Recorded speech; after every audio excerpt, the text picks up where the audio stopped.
नमस्कार, मैं कमलेश कबीर आपका एक बार फिर स्वागत करता हूं इस नए एपिसोड में। आपने एक कहावत सुनी होगी, इश्क और मुश्क दोनों छुपाए नहीं छुपते। अब जब हम इश्क की बात करते हैं तो जग जाहिर है, जब भी कोई इश्क में पड़ता है तो पूरे शहर को पता चल जाता है।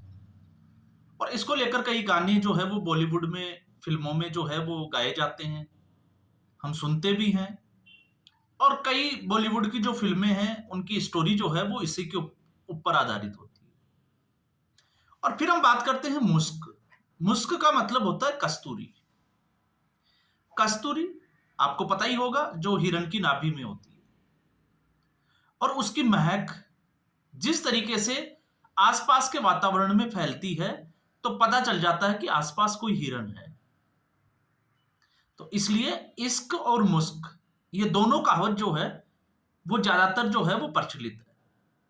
लेकिन ये कहावत आज की राजनीति में अगर हम बात करें वर्तमान समय में, तो कांग्रेस पार्टी के ऊपर फिट बैठती है। अब इश्क की जब हम बात करते हैं तो इश्क की शुरुआत, मैं असल मुद्दे पे आऊं उससे पहले थोड़ा सा हम बात करते हैं आजादी के समय की, या फिर उससे भी पहले के समय की। तो जब हम इश्क की बात करते हैं तो इश्क में ना तो महात्मा गांधी का इश्क किसी से छुपा, जिस तरीके से महात्मा गांधी का नाम सरला चौधरी के साथ जुड़ जाता है। अब अगर मैं ये कह रहा हूं तो आप हो सकता है ये समझे कि आप गोदी मीडिया वाले हो इसलिए इस तरीके की बात करते हो। नहीं, मैं यहां पे हमेशा कोट करता हूं इस बात के ऊपर आशुतोष को। आशुतोष तो भारतीय जनता पार्टी का हिस्सा नहीं है, वो तो घोर विरोधी है। और जवाहरलाल नेहरू का इस वक्त गांधी परिवार से भी जबरा फैन है। मैं उन्हीं को कोट कर रहा हूं। 2017 में उनका एक जो है वो, आज भी आप देखोगे तो एक ब्लॉग लिखा हुआ है, जब संदीप कुमार जो आम आदमी पार्टी के मंत्री थे, महिला एवं बाल कल्याण विकास मंत्री, उनकी महिला के साथ जो है वो एक सेक्स सीडी वायरल हो गई थी। और उसको डिफेंड करने के चक्कर में आशुतोष ने यह ट्वीट किया था। और सरला चौधरी जो रविंद्रनाथ टैगोर के आश्रम से जुड़ी हुई थी। उसके बाद भी हम थोड़ा सा आगे बढ़ते हैं तो भारत के प्रथम प्रधानमंत्री, और उनके इश्क के चर्चे तो जो है वो आज भी राजनीतिक गलियारों में गूंजते रहते हैं। जिस तरीके से माउंटबेटन की पत्नी एडविना के साथ उनके रिश्ते थे। और अब जब मैं कहूं तो हो सकता है उसमें कुछ गलत हो, लेकिन उनकी एडविना की जो बेटी है पामेला हिक्स, आप उसकी एक बुक है, आप वो जवाहरलाल नेहरू के ऊपर आप उसको उठाकर देखें और आप शुरू करिए 100 पेज नंबर 118 से लेकर पेज नंबर 200 तक। आपको जवाहरलाल नेहरू के और एडविना के जो है वो चर्चे ही चर्चे जो है वो सुनने को मिलेंगे, पढ़ने को मिलेंगे। तो वहां से पता चलेगा कि किस तरीके के रिश्ते थे। और बड़ी खूबसूरती तो ये थी कि इस देश के दो बंटवारे हुए, एक भारत और दूसरा पाकिस्तान। और उसका आधार था धर्म का आधार। दोनों देश का जो बंटवारा हुआ वो धर्म के आधार पे हुआ। और बंटवारा करने वाले कौन थे? एक तरफ पंडित जवाहरलाल नेहरू, महात्मा गांधी, और दूसरी तरफ मोहम्मद अली जिन्ना। अब आपको लग रहा होगा कि मोहम्मद अली जिन्ना और जवाहरलाल नेहरू, इन दोनों के बीच में तो रिश्ते अच्छे ही नहीं रहे होंगे, इसीलिए तो अलग देश की मांग की ना, और दोनों की प्रधानमंत्री बनने की इच्छा। तो अगर आप इनकी बायोग्राफी को बड़े गौर से पढ़ोगे तब आपको इसका जो है वो आंसर मिल जाएगा। दोनों में राजनीतिक मतभेद थे, दोनों में सिर्फ और सिर्फ राजनीतिक मतभेद थे, इसके अलावा सब कुछ ठीक था। और आपको आश्चर्य होगा कि एडविना और जवाहरलाल नेहरू के जो लेटर थे, जिनको आप लव लेटर कह सकते हो, उनका आदान प्रदान करने का काम मोहम्मद अली जिन्ना करते थे। अब आप सोच के देखिए कितना गहरा रिश्ता होगा दोनों का। दोनों एक दूसरे को, जिसको कहते हैं कि रग रग से वाकिफ। धर्म के आधार पर बंटवारा किया गया, मुसलमानों के लिए एक पाक जमीन का टुकड़ा मांगा गया मोहम्मद अली जिन्ना के द्वारा, और उसके लिए तैयार हो गए महात्मा गांधी और जवाहरलाल नेहरू। देश का बंटवारा हुआ। अब उससे भी इंटरेस्टिंग स्टोरी यह भी है कि मोहम्मद अली जिन्ना के एक यूनानी डॉक्टर या बंगाली डॉक्टर, कई जगह यह भी लिखा हुआ मिलता है कि उन्होंने महात्मा गांधी से मुलाकात करके इस बारे में जो है, जो बीमारी थी मोहम्मद अली जिन्ना की, उसको उठाया था, बताया था, उसके अवगत कराया था कि इसको सेक्सुअल ट्रांसमिट डिजीज है और इस वजह से ये मोहम्मद अली जिन्ना 6 महीने से ज्यादा जिंदा नहीं रहेगा, तो आप इस देश का बंटवारा नहीं करके मोहम्मद अली जिन्ना को पहला प्रधानमंत्री बना दीजिए। और उसके बाद में लगभग 6 महीने से ज्यादा इसके पास समय नहीं है, तो उसके बाद में प्रधानमंत्री जो जवाहरलाल नेहरू थे उस वक्त के, तो जवाहरलाल नेहरू को उसके बाद में प्रधानमंत्री बना दीजिएगा। लेकिन बात जो है वो बनी नहीं, ये प्रस्ताव खारिज कर दिया गया। और आप किस्मत देखिए, पाकिस्तान का बंटवारा होता है और 3 महीने के बाद में ही एसटीडी की वजह से मोहम्मद अली जिन्ना की डेथ हो जाती है। और फिर यही जो है वो स्टोरी वापस से जो है वो 1964 में, जिसको बहुत जो है वो छुपाया जाता है, जिस तरीके से देहरादून में जवाहरलाल नेहरू की मौत होती है और उसके पीछे भी जो कारण है वो बताया जाता है कि एसटीडी ही उसका कारण था। तो आप सिमिलरिटी देख लीजिए। और उससे भी बड़ा आप ये देख लीजिए मुस्लिम तुष्टीकरण। तो मुस्लिम तुष्टीकरण आज की परिभाषा में अगर हम देखते हैं तो ये 1947 से ही शुरू हो जाता है। जिस तरीके से आपने धर्म के आधार पर देश का बंटवारा किया, लेकिन फिर भी मुस्लिम जो लोग हैं वो भारत देश में रह सकते हैं, तो फिर धर्म के आधार पर बंटवारा क्यों किया गया? और फिर उसके बाद में एक वोट बैंक के लिए लगातार वो मुस्लिम तुष्टीकरण की राजनीति की गई।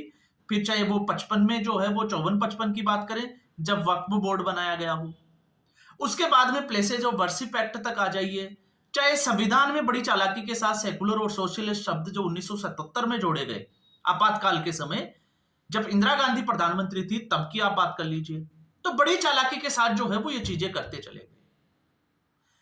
तो ना तो जो है वो आप इश्क को छुपा सकते हैं, अब आप ये कह सकते हो कि नहीं, मैंने दो यहां पे बड़े लोगों को कोट किया, एक महात्मा गांधी की मैंने बात की, जवाहरलाल नेहरू की, तो आपको मैं तीसरा उदाहरण भी दे देता हूं, शायद आप जो है वो खुश हो जाएंगे। अटल बिहारी वाजपेयी, जो भारतीय जनता पार्टी के प्रधानमंत्री थे, भारतीय जनता पार्टी के बड़े नेता थे और बड़े ही अच्छे वक्ता भी थे और कवि भी थे, जो कविताएं लिखते थे।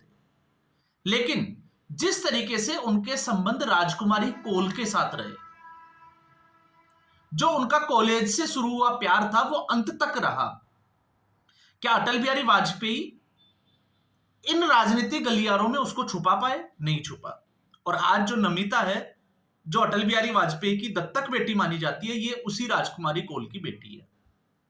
तो ना उनका इश्क छुपा, ना इस वालों का, ना जिसको कहते हैं ना राइट विंग का, ना लेफ्ट विंग का। तो फिर मुस्लिम तुष्टीकरण की जो राजनीति है वो कैसे छुप जाएगी? तो ऐसी स्थिति में राहुल गांधी के आने के बाद में कांग्रेस पार्टी में क्या बदलाव हुआ? तो कांग्रेस पार्टी में यह बदलाव हुआ कि अब जो है वो कांग्रेस पार्टी इस रास्ते पे आ गई है कि खुल्लम खुल्ला हम प्यार करेंगे, हम जो है वो राजनीति में अब खुल्लम खुल्ला तुष्टीकरण करेंगे। और यही एक वजह है भारतीय जनता पार्टी की ग्रोथ के पीछे का, जो अगर कारण अगर आप देखोगे कि भारतीय जनता पार्टी का ग्राफ लगातार ऊंचाइयों पर जा रहा है, और उसके पीछे की कहानी है सिर्फ और सिर्फ कांग्रेस पार्टी का खुल्लम खुल्ला तुष्टीकरण। चाहे वो भगवान राम के बारे में काल्पनिक जो है वो एक एफिडेविट, काल्पनिक होने का एफिडेविट देना टीआर बालू की तरफ से, जो कि डीएमके के सांसद थे और यूपीए गठबंधन का हिस्सा थे, या फिर उसके बाद में और भी बहुत सारी चीजों को आपने देखा होगा।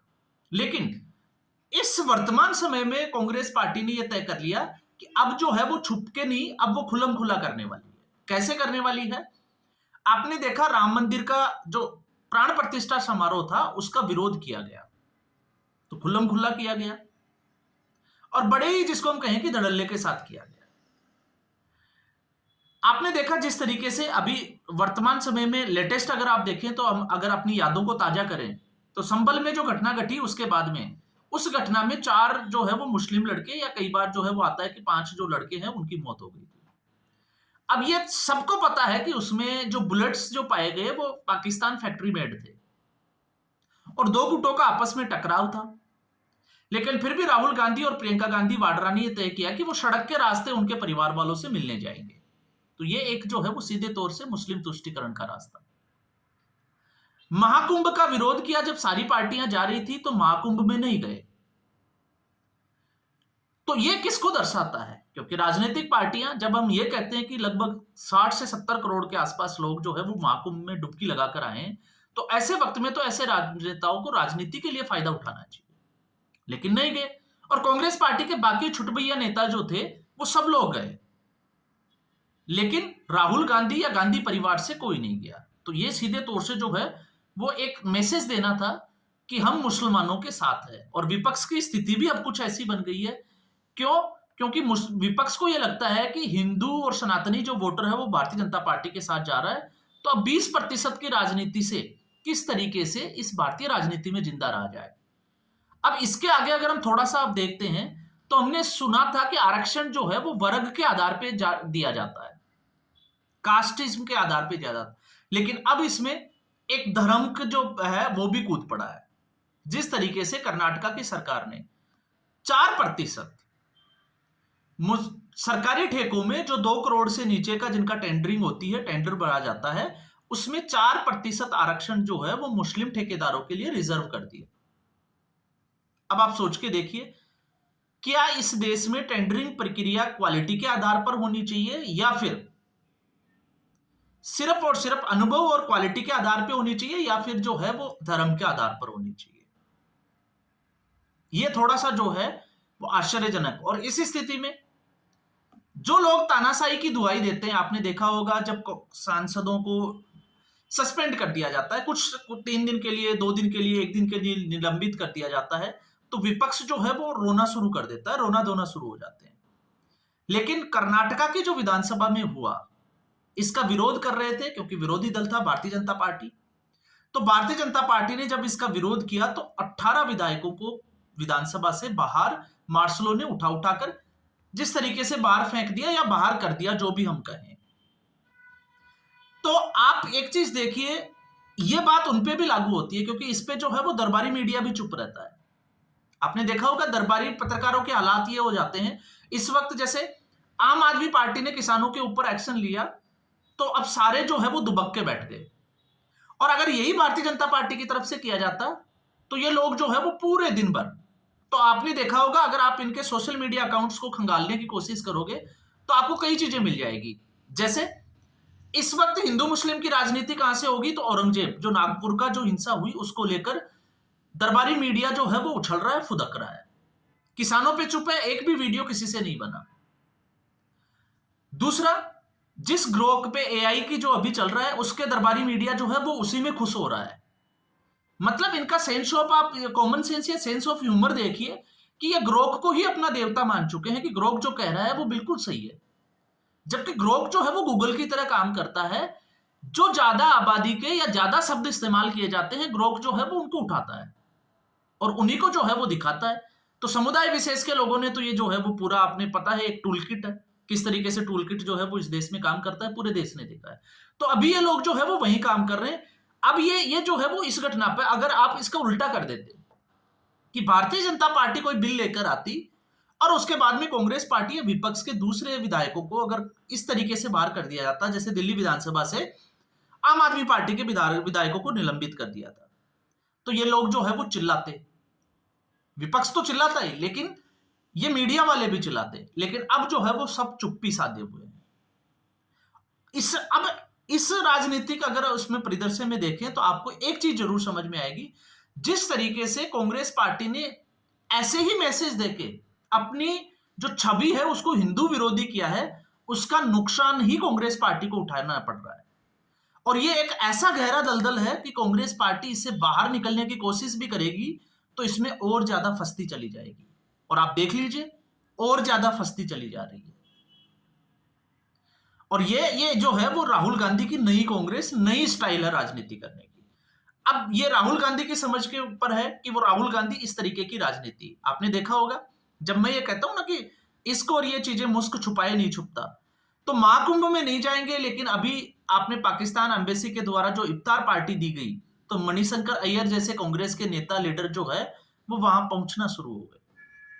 तो दुनिया जो है वो इसको देखती है। और अगर ये सोचे कि मतदाता को हम बेवकूफ बना सकते हैं, तो मुझे लगता है कि जिस तरीके से अब मतदाता जागरूक हुआ है उस हिसाब से ये लोग भ्रमित नहीं कर सकते। और अगर भ्रमित कर पाते तो फिर चुनाव दर चुनाव जो है वो हारते नहीं। कुछ तो जीत मिलती, लेकिन एक के बाद एक जो है वो हार का सामना करना पड़ रहा है। तो आज के एपिसोड में बस इतना ही। उम्मीद करूंगा वीडियो एपिसोड आपको पसंद आया होगा। वीडियो को लाइक करें, शेयर करें, चैनल जरूर सब्सक्राइब करें। धन्यवाद।